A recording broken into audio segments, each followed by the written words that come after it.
Marwari media आप देख रहे हैं। आज है 24 सितंबर 2024 मंगलवार का दिन। हिंदू तिथि आश्विन माह की सप्तमी है। नजर डालते हैं आज की बड़ी खबरों पर। शुरुआत करते हैं देश की बड़ी खबर के साथ। बड़ी खबर, दिल्ली की नई मुख्यमंत्री आतिशी ने सोमवार को पदभार संभाल लिया है, लेकिन इस दौरान आतिशी ने सीएम ऑफिस में एक खाली कुर्सी छोड़ दी और खुद दूसरी कुर्सी पर बैठी। आतिशी ने कहा, जैसे राम के वनवास जाने के बाद भरत ने खड़ाऊ रखकर अयोध्या का सिंहासन संभाला था, उसी तरह दिल्ली सीएम की कुर्सी संभालूंगी। 4 महीने के बाद दिल्ली के लोग केजरीवाल को फिर से इसी कुर्सी पर बैठाएंगे। तब तक यह कुर्सी इसी कमरे में रहेगी और केजरीवाल जी का इंतजार करेगी। हालांकि इस पर भाजपा नेताओं ने कहा है कि आतिशी को इस प्रकार की चापलूसी और ड्रामेबाजी करने की बजाय काम करना चाहिए। बहरहाल आगे बढ़ जाते हैं। राजस्थान से बड़ी खबर, भजनलाल सरकार प्रदेश के लोगों को 2 अक्टूबर को बड़ा तोहफा देगी। प्रदेश की भाजपा सरकार ने राष्ट्रपिता महात्मा गांधी की जयंती के मौके पर प्रदेश के विमुक्त घुमंतु और अर्ध घुमंतु जाति के करीब 34,000 परिवारों को फ्री प्लॉट देने का निर्णय लिया है। सरकार इन परिवारों को 300 वर्ग मीटर का फ्री प्लॉट देगी। और बड़ी बात आपको बता दूं, सरकार की ओर से इनके पट्टों पर यह भी लिखवाया जाएगा कि यह प्लॉट खरीदने और बेचने के लिए नहीं है, क्योंकि सरकार को लग रहा है जैसे ही सरकार इन लोगों को प्लॉट और पट्टे देगी तो या तो यह लोग बेच देंगे या फिर कोई इनको बहला फुसलाकर इनका प्लॉट खरीद लेगा। आपको बता दूं, राजस्थान में 6 से 8% विमुक्त घुमंतु अर्ध घुमंतु जाति के लोग निवास करते हैं। एक स्थान पर निवास नहीं करने के कारण इनके पास, अधिकांश लोगों के पास न तो पहचान पत्र है, न ही कोई ठिकाना। इसी कारण इन लोगों को सरकारी योजनाओं का लाभ नहीं मिल पाता है। इसीलिए सरकार की ओर से अब प्रदेश के सभी 32 जातियों के व्यक्तियों को निःशुल्क भूखंड उपलब्ध करवाए जाएंगे, ताकि इससे इन लोगों को भी अपना आशियाना बनाने का मौका मिल सके। अच्छा, आगे बढ़ने से पहले एक और बड़ी खबर आपको दे दूं। राजस्थान के लोग एक बार फिर बिजली कटौती से परेशान हो गए हैं। जैसे ही तापमान बढ़े, बिजली कटौती शुरू हो गई। आपको बता दूं, कल शाम को प्रदेश के ज्यादातर जिलों में बिजली ही नहीं थी। अगर इस बात में सच्चाई है तो नीचे कमेंट बॉक्स में जरूर लिखिएगा। लेकिन बड़ी खबर यह है, एक बार फिर राजस्थान में बिजली संकट खड़ा हो गया है। आगे बढ़ते ही, राजस्थान सरकार का एक और बड़ा फैसला, फर्जी कुष्ठ रोग मुक्त लाभार्थी बनकर पेंशन उठाने वाले लोगों की अब जांच होगी। नागौर में सामने आए कई फर्जी कुष्ठ रोग मुक्त लाभार्थियों की पेंशन बंद कर दी गई है और अब इनसे सरकारी राशि की रिकवरी के आदेश भी दिए गए हैं। आगे बढ़ जाते हैं। एक और बड़ी खबर, प्रदेश में गांवों को शहरों और बड़े कस्बों या जिलों की मेजर सड़कों से बेहतर क्वालिटी देने के लिए सरकार ने अटल पथ बनाने की योजना शुरू की है।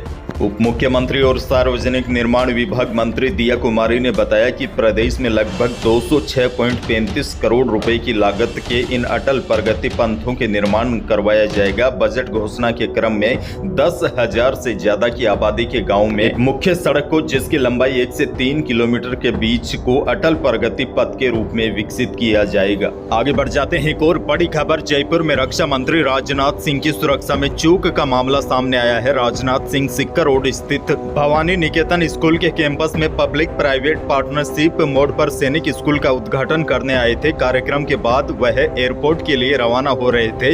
इसी दौरान एक छात्र सुरक्षा घेरे को तोड़कर उनके पास पहुंच गया। हालांकि बाद में सुरक्षा कर्मियों ने छात्र को उठाकर बाहर की ओर धकेल दिया, लेकिन राजनाथ सिंह ने छात्र को अपने पास बुलाया और उसकी बात सुनी। छात्र हर्ष भारद्वाज ने कहा कि वह 10वीं क्लास में पढ़ता है और जयपुर में अकेला रहता है। उसकी मम्मी झालावाड़ में सरकारी टीचर है। उनका ट्रांसफर यहाँ नहीं हो रहा है, जिसकी वजह से मुझे अकेला रहना पड़ रहा है। आगे बढ़ेंगे। राजस्थान सरकार का एक और बड़ा फैसला, राज्य सरकार ने 183 RAS अफसरों के तबादले कर दिए हैं। जो अब की बार तबादलों वाली लिस्ट जारी हुई है, यह काफी बड़ी है। इसमें ADM से लेकर SDM स्तर के अधिकारी बदले गए। और बड़ी बात आपको बता दूं, कांग्रेस राज के वक्त से लगे हुए अफसरों को कहीं और भेजा गया है। और जैसा कि मैंने आपको कल बताया था, इससे पहले सरकार ने IAS और IPS अफसरों के भी तबादले किए हैं। 2 दिनों से तबादलों का दौर जारी है। 22 सितंबर को ही प्रदेश में 22 IAS अधिकारी और 58 IPS अधिकारियों का तबादला किया गया था। वहीं दूसरे दिन सोमवार यानी कि 23 सितंबर को एक बार फिर से बड़ा प्रशासनिक फेरबदल किया गया है। कार्मिक विभाग की ओर से ट्रांसफर पोस्टिंग की लिस्ट जारी की गई है, जिसमें 183 RAS अधिकारियों को शामिल किया गया है। और बड़ी बात आपको बता दो, इन अधिकारियों को आदेश दिया गया है कि सभी अधिकारी तुरंत प्रभाव से अपनी नई जिम्मेदारी संभाल ले। फिर आगे बढ़ेंगे। उदयपुर से बड़ी खबर, उदयपुर के मामले में कांग्रेस सरकार में मदरसे को आवंटित जमीन को निरस्त करने की मांग को लेकर सर्व समाज ने धरना प्रदर्शन किया। सोमवार को पुराने बस स्टैंड पर जुटे 6 गांव के हजारों लोगों ने रामधुनी और हनुमान चालीसा का पाठ किया। 1 किलोमीटर लंबी रैली निकाली गई। इस दौरान बाजार और स्कूल बंद रहे।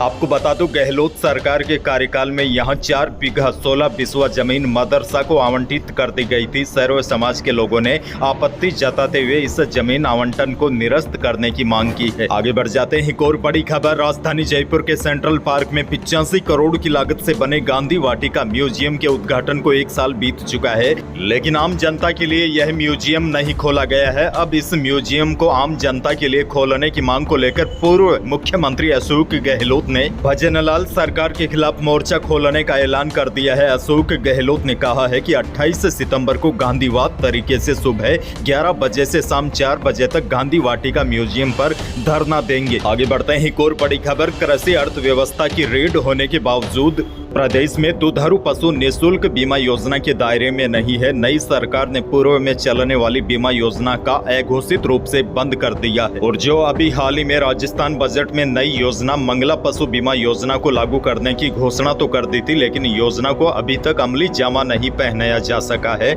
जिसकी वजह से पशुपालक अपने पशुओं का बीमा नहीं करवा पा रहे हैं।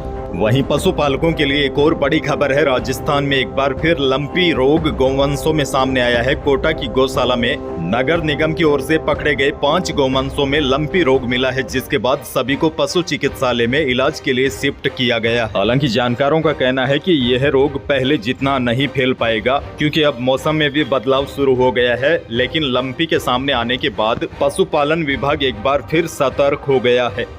आगे बढ़ जाते हैं। राजस्थान से एक और बड़ी खबर, रेल राज्य मंत्री रवनीत सिंह बिट्टू ने एक बार फिर लोकसभा में विपक्ष के नेता राहुल गांधी पर तीखा हमला बोला है। उन्होंने कहा, राहुल गांधी पप्पू है या बहुत ही शैतान शातिर आदमी है। राहुल चाहते हैं कि सिख अपने देश के खिलाफ दोबारा हथियार उठा ले। आपको बता दूं, रवनीत सिंह बिट्टू सोमवार को जयपुर में एक शूटिंग चैंपियनशिप कंपटीशन का उद्घाटन करने आए थे। हालांकि इससे पहले कांग्रेस के कार्यकर्ताओं ने बिट्टू का विरोध भी किया, उनको काले झंडे भी दिखाए, लेकिन उसके बावजूद उन्होंने एक बार फिर राहुल गांधी पर तीखा हमला बोला।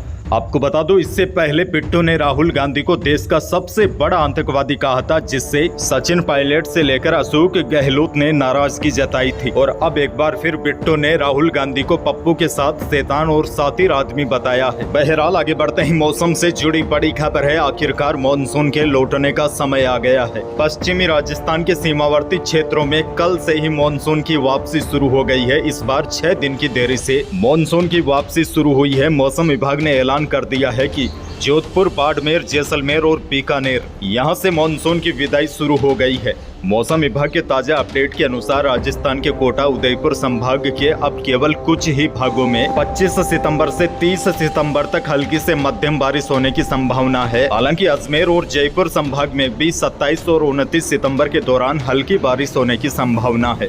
लेकिन पश्चिमी राजस्थान के बीकानेर, जोधपुर संभाग के अधिकांश भागों में अब आने वाले 4-5 दिन मौसम मुख्यतः शुष्क रहने की संभावना है। यानी कि आने वाले 4-5 दिनों के दौरान प्रदेश के अधिकांश भागों का मौसम साफ रहेगा। आगे बढ़ेंगे। दुनिया की एक और बड़ी खबर आपको दे दूं, इजराइल और लेबनान की सीमा पर जंग छिड़ गई है। बड़ी खबर यह है, इजराइल ने सोमवार 23 सितंबर को पूरे लेबनान में 300 से ज्यादा मिसाइलें दागी है। इस हमले में 182 लोगों की मौत हो गई है। इजराइल की हमले की वजह से लेबनान में 2 दिन के लिए स्कूल बंद कर दिए गए हैं। लोग सुरक्षित जगहों पर आते दिखाई दे रहे हैं। आपको बता दो, इजराइल का यह लगातार 4थे दिन मिसाइल हमला है। लेबनान के शहरों पर 900 से ज्यादा मिसाइलें दागी गई है, जिसमें अब तक 250 से ज्यादा लोग मारे जा चुके हैं। यही थी प्रदेश और देश की आज की बड़ी और महत्वपूर्ण खबरें। वीडियो को लाइक करना बिल्कुल न भूलिए और चैनल पर नए हैं तो सब्सक्राइब जरूर कीजिए, ताकि आप अपडेट रहे बड़ी और काम की खबरों से। धन्यवाद।